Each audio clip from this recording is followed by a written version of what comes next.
cut that. Anyways, welcome to our 80 by 30 for Symbiosis. It's a basic project, nothing crazy, but at the same time, there's a lot that goes into it. And I think there's a lot more people that would like to have a shop like this, and they'd probably love to have a car like that. But we'll get into what this shop is about toward the end. So this footprint is very simple. It's an 80 foot by 30 foot.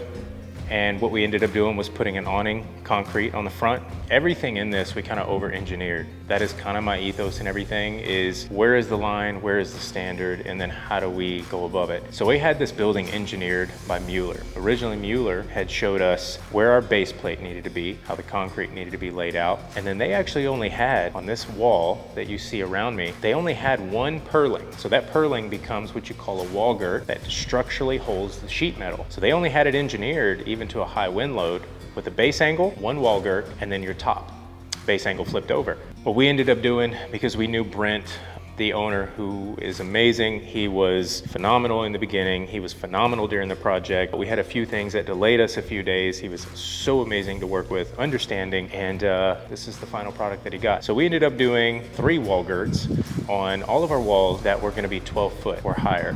We'll go over a basic building layout, and if you have a building, go look at yours. If you don't, you want one built, call us and we can design you one and build you one. Down here, you have a base angle. This base angle's purpose is to anchor the bottom sheet of your metal to the concrete. In doing so, you set anchors down in the concrete. Now here you see 2 base angles back to back. Reason being, Brent, the owner, wanted to be able to sheet the inside wall with plywood so he could hang shelves and maybe do something nice with the interior walls later. As we work our way up, you go base angle, purling. This purling is a wall girt. A wall girt is kind of just a fancy term, and we'll plug in the exact meaning in case I ruin it. But it's essentially just a fancy term for a wind load structural purling.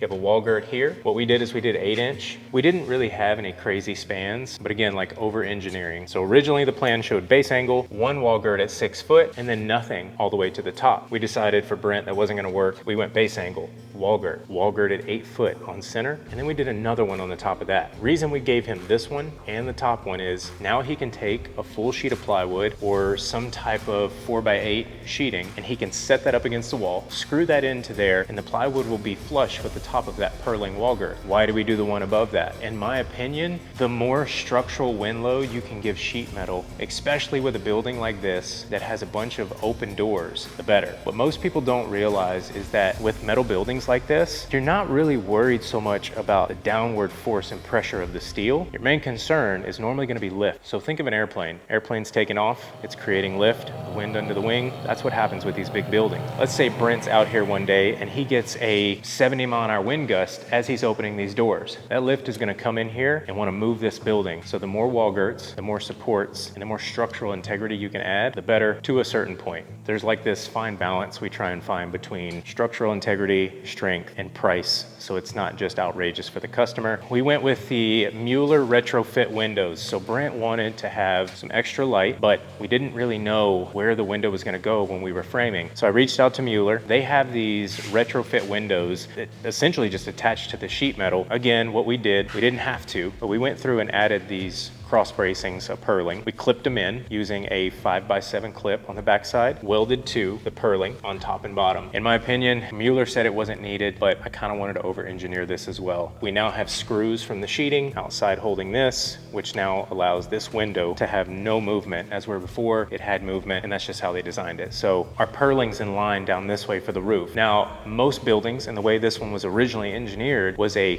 5-foot span, center to center, of your roof purlings. We actually went 3 foot. Again, it wasn't called for in the engineering side. The minimum was 5 foot, but what we did is we separated this 30-foot space. We went outside to outside, and we went 3 foot on center in between. More structural integrity. When you walk on these R-panel roofs, there's a lot of flex and move, and you're relying on an exposed fastener to seal water from coming in. And I just felt like on 5 foot on center for this building, for Brent, knowing that he was gonna have things like this in here, very, very classic, expensive cars. I didn't want there to be an opportunity to damage his vehicles with a heavy windstorm and have leaks. that were in the middle section of the roof. Everything that you see here, down to the concrete base angle, wall girts, your columns on the corner, and I'll kind of go over that with you too, was all engineered with one thing in mind: was how do we give Brent the best quality, the best bang for his buck, all the while knowing this is going to be lined with classic cars and his Bobcat down at the end. You know, my dream car, and I actually told Brent this during the project, I was hoping he had a 71 Chevelle. If he had a 71 Chevelle, I might have bartered with him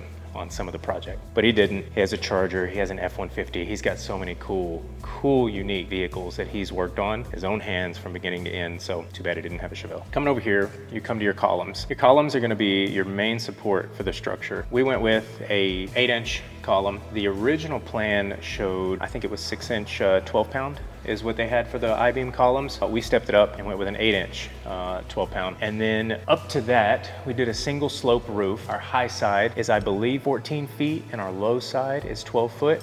So not much fall, but at the same time, we didn't want water running off too fast. We wanted it to shed properly, because what we'll show you in a minute is the entire system that was kind of built around this shop, which was a water collection system as well. Again, just kind of running through it. You got base angle, you got wall girts, you got your columns, you got your roof trussing, and you got your roof purling. All of this plays a very symbiotic relationship together with creating what you see. You couldn't miss a step. You can't leave something out. And if you do, down the road, there's gonna be an issue. I think what I'm finding is, like, my metaphors within each job or what I'm doing is the thing that you don't take care of in the moment is going to cost you something later. How do I know? I've messed up a lot, and I still do. Let's run through the doors real quick. I went to Mueller for the roll-up doors. Mueller has a deal with a door company that I've tried to go direct with before, but your buying capacity has to be so much. So we go to Mueller for these doors, and we have a rep at Mueller that I love. Garrett, appreciate you, man. Aww. So what we ended up doing was giving him 5 roll-up doors, but 4 bays. And that is how metal buildings are kind of structurally set up. You have what's called a bay, and that bay is gonna be from one outside column to another outside column, and I can kind of show you over here. So you have a corner column over in that end, and you have this column as your first column here. Everything between here and there is considered a bay, and then you work your way down. So that is one bay. Between here is a second bay, third bay, fourth bay. So we did 4 bays, 5 roll-up doors.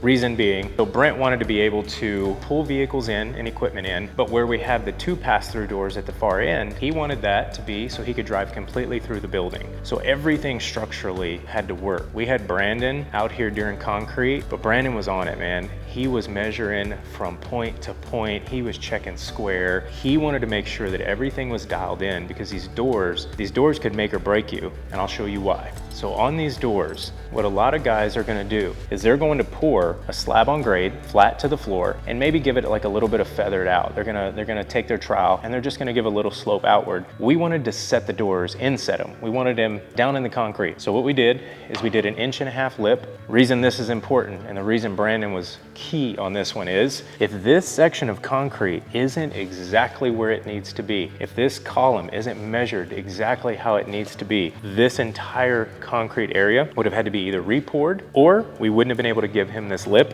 which keeps wind-driven rain from entering the building. And so, small things, but man, they're super important. And Brandon and the guys did amazing. I mean, everything lined up exactly where it was supposed to. If you're looking to do a metal building, there's a lot of good companies out there that can build for you. I'll never take that away from others, but I believe our team is one of the best. As we walk through kind of the next phase of the process, setting the doors is its own journey. The track, getting the doors up there, setting all the brackets, that's a pain in the butt sometimes. But the next part of the process, which again, you have to follow the steps, is setting the tension on these doors. On top of these doors, there is a couple set screws, and there is a big nut at the end of it. You'll see a hex head nut. You have to understand how to set the tension on the doors, so that way they don't come down too fast and they go up very easy. You know, you want a door set so that way your grandfather or grandmother could go out, raise it, and not stress. And so that's kind of another little detail that most people leave out. But as you kind of work your way down, during the job and during the concrete is one of the most important parts of the process. And like I said, Brandon just knocked it out of the park where every door sits. We're gonna go outside now. I'm gonna kind of give you a rundown on the outside of the building. Again, the outside is even more simple than the inside. It's sheet metal, but I think the unique part you're gonna like is the rainwater catchment system that we'll go over. So check it out. Okay guys, outside of the building, again, super simple process. Brent ended up going with a charcoal gray PBR panel.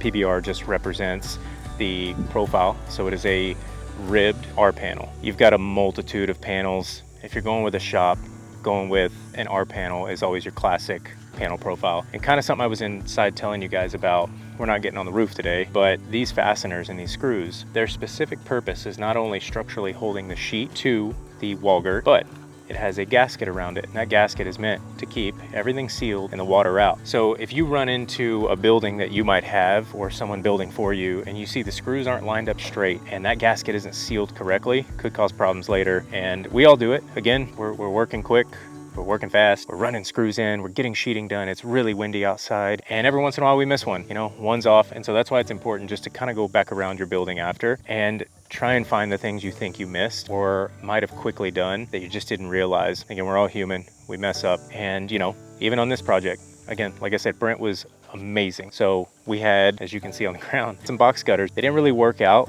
the flange style box gutter with this building. Brent kindly asked us if we would just replace it with something different. So we did. We went with more of a, I think we did a 6-inch, more of a residential style, because it worked for this roofing system and the gutter system that goes to the 30,000 gallon water tank, but nothing is perfect. So one of the other things in the concrete we touched on inside was the doors. So the roll-up doors have their own jamb essentially that they drop down in, keeps rain out. What we did on this building as well is we did an 1.5 inch wide, what most would call like a brick lug, but we did that drop. So we did an 1.5 inch drop and an 1.5 inch out. And that way our wall sheeting came all the way down to the concrete. We didn't do a base angle on this one outside because we dropped that down over the concrete. But right now, all water sheds, hits the concrete, and has no opportunity to get back inside from the bottom of the sheet. It cost a little bit extra to do some minor things like this, but in the long run, so much more worth it with not having to do, you know, a bunch of tacky tape and a bunch of fancy trims at the bottom to shed water. Drop that concrete down, and it works out perfect. And last thing is just the gutter, dude. So this project in total is for, again, one of my favorite clients to work for. They're not just clients anymore, they're friends. Symbiosis. So Symbiosis started off as more on the economical, ecological land stewarding side, you know, building berms and swells and digging ponds and things like that, planning, you know, organic matter, soils. And then their client base realized how good they were at what they do and that they care about every part of the process. So this project essentially started off by adding 2 30,000 gallon water tanks, one of which might have already been there, but I do know Symbiosis set the first one up, and while we were doing the project, set up the other one. So Brent wanted to be able to have the capabilities of being self-sufficient on this property. He's plugged into the system, but he wants to be able to know and feel safe that if something went wrong, he's got water, he's got power, solar is actually coming next. So what he has right now is 60,000 gallons of fresh water that's actually completely full, because we finished this barn, the gutters, and tied all this in before these last big rains. So that was the foundation of it. Is Symbiosis came in and said, you want a barn, but how do we make this something that is going to work symbiotically with the rest of your property? And so that is why the footprint of the barn became a thing. That's why the single slope, single gutter, and exactly why we placed downspouts where we did. So with this, again, very simple process, but everything is meaningful and symbiotic. So gutter tied into a screen downspout. Downspout is PVC painted, tied in underground, and I don't know how deep they are underground. It might be 2 foot. Trenched. This gutter down at the far end is tied into that one, and they all run down to the water catchment. Now, there's a rule of thumb. I don't know it exactly. We'll put it in the description or maybe on a little slide here. You want to have so much what they call head pressure above your tanks where your water is running in at. I want to say it's like a 30 feet differential or something. And so that was also a point of how tall do we make the building? How does it work with his equipment? Why are we placing the doors where we are? How are the gutters going to work around the system? And how do we maximize catching the rainwater? And everything ties together. So I hope you enjoyed this simple 80 by 30 building that is unbelievably impactful for Brent and his life and what he's doing personally, while also providing protection and security later on with resources, water, and next up, solar. So thank you guys for watching, and we'll see you on the next video. Peace.